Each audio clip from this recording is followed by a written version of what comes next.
Greetings, my friends! I am Luke Neller and you're watching Best Replays of the Week. In this episode, a cat from hell, the T95 who just doesn't care, and the safest place in Windstorm. But first, as always, the warm-up.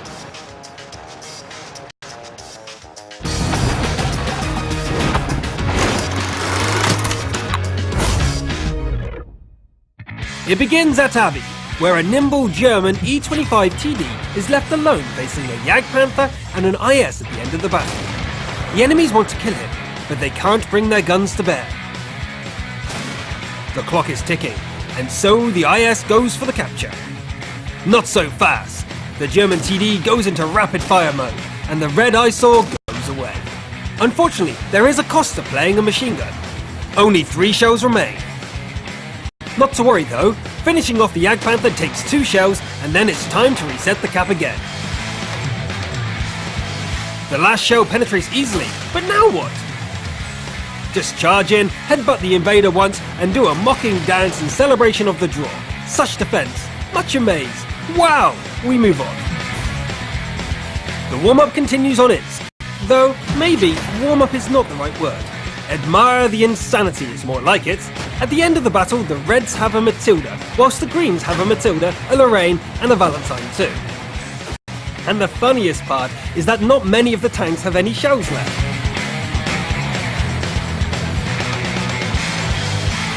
A Ram and Arty shot combo sends a Matilda to the garage, but it was the Allied one.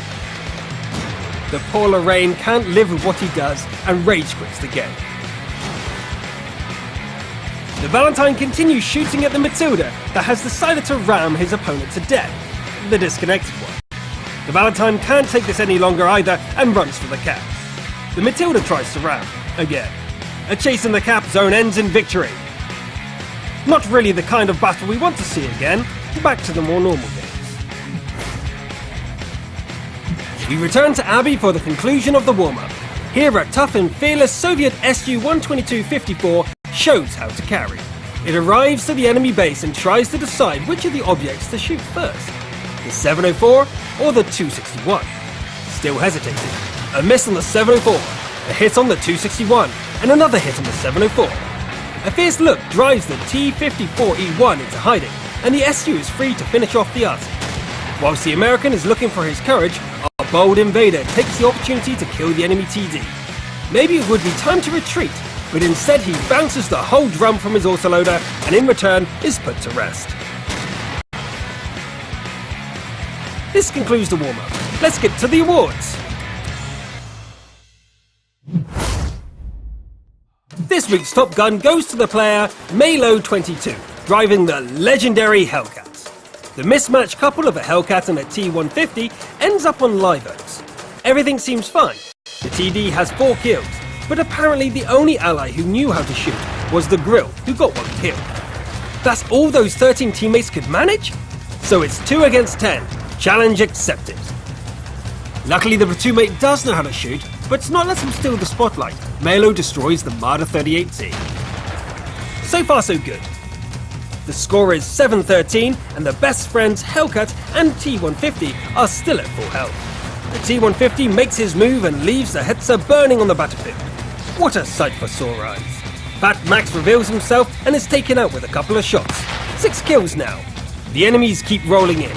The T-1 Heavy shows his turret again, takes a shot and hides. A Stug can't take a hit and goes straight to the garage. A Jagdpanzer IV takes several hits, but still manages to take out the platoon mate. Thank you, friend. Your death was not in vain. No time to get sentimental though, it's time for revenge. Heading down along the railroad, the Hellcat meets an old rival. Moving along, and something unexpected is seen from under the bridge. The British SPG seems a little lost. The meeting is short but memorable, especially for the Arty. Another attempt to follow the railroad, and that feeling when you've almost made it to the enemy base and the siren goes off. Drive all the way back and explain to the M37 why he won't feature as Invader of the Week. One last enemy to find, and the Hellcat decides to try his luck on the other flank. Good call. There's another surprise here. A present, really. The Sleeping Cat is taken out, and the Conquering here finishes with a Fabian's Medal. In addition, he gets more medals, the gold and title of Top Gun of the Week. Congratulations! This week's best scout goes by the call sign Della Fly, and he drives the WZ-132. Della is determined to show us what scouting is all about, and he dashes forward immediately. Swinging around the central ridge of Prokhorovka, he shows no mercy as he lights up some enemies. He circles around and they start dying one after another. His allies barely have time to shift their aim as the scout turns around for another pass. The WZ even finds time to take some shots. Some of them connect, others do not. Nevertheless, the opponents continue to die. The field is not the whole map, of course. There's an area loved by many, and there should definitely be 2 or 3 vehicles hiding here. The Sixth Sense light flashes and enemies die, just as planned. For dessert, it's time to find the arty. Ending up with more than 11,000 damage from spotting makes you our Scout of the Week. Keep it up. The Defender of the Week is a player called Sex Symbol driving his British FV304 SPG. Not the most macho vehicle, but when a driver is called that, well, it's like Bruce Willis in a Mini Cooper. The whole battle is a hard carry for this pair of action heroes. It's all going great, but to carry the win, this SPG needs to be even more badass. What does Hollywood teach us about tough cops? The best motivation is avenging your partner. The G here barely has time to sneeze before it's all over for him. A red bar appears in the sky. The blind shot doesn't connect, so he has to scout. His partner's killer is out here, somewhere. The KV-1. The shot trails a beautiful arc over the house and the bar vanishes for a moment. But only for a moment. He performs the trick shot once more and takes a detour. The quest for vengeance is interrupted by an enemy SPG. But we know that evil minions can't stop the hero from taking on the big boss. All he needs to do is get his artillery up on the hill and rain death on the enemy. That's how tough guys take vengeance.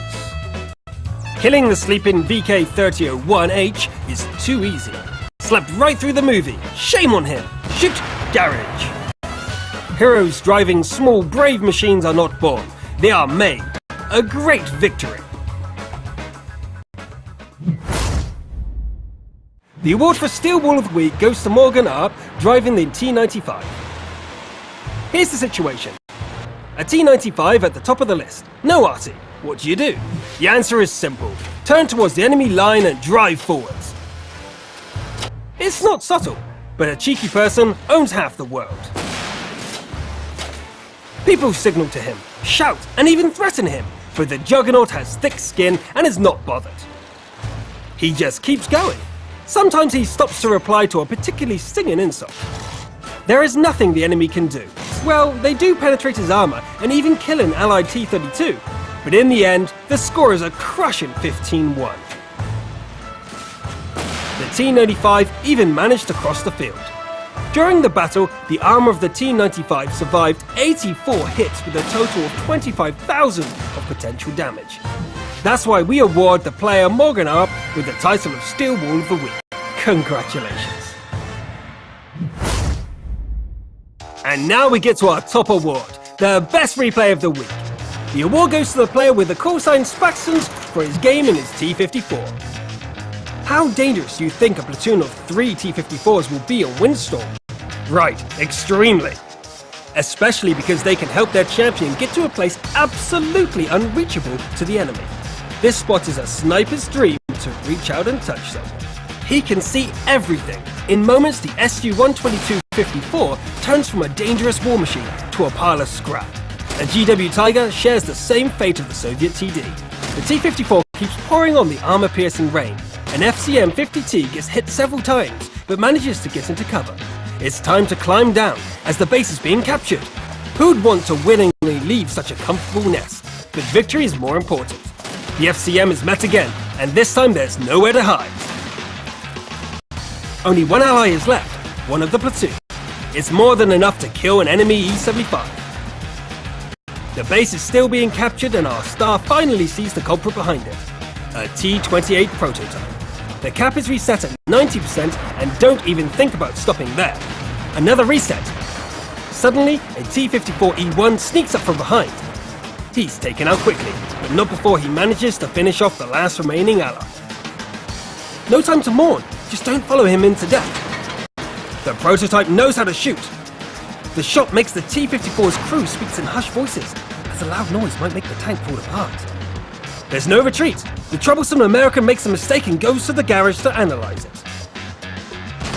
One enemy remains, the T-29. The opponents say it's asleep. Okay, time to go to the enemy base then. And as he's almost there, the red bar.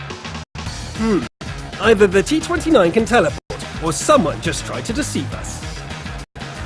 Keep driving despite the road rage, arriving just in time to reset the 3-digit capture. An exchange of shots, and the T-54 is still alive. Was that luck or good angling? Probably both. A second shot leaves the enemy with 19 hit points. He won't get a second chance.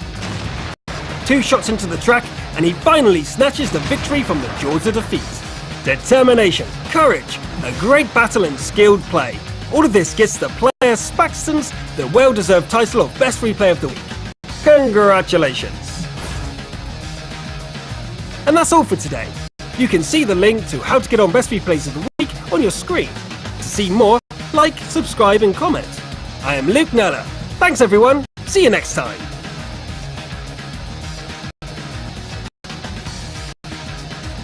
Volume control. Are you ready? This microphone's pretty good. Right,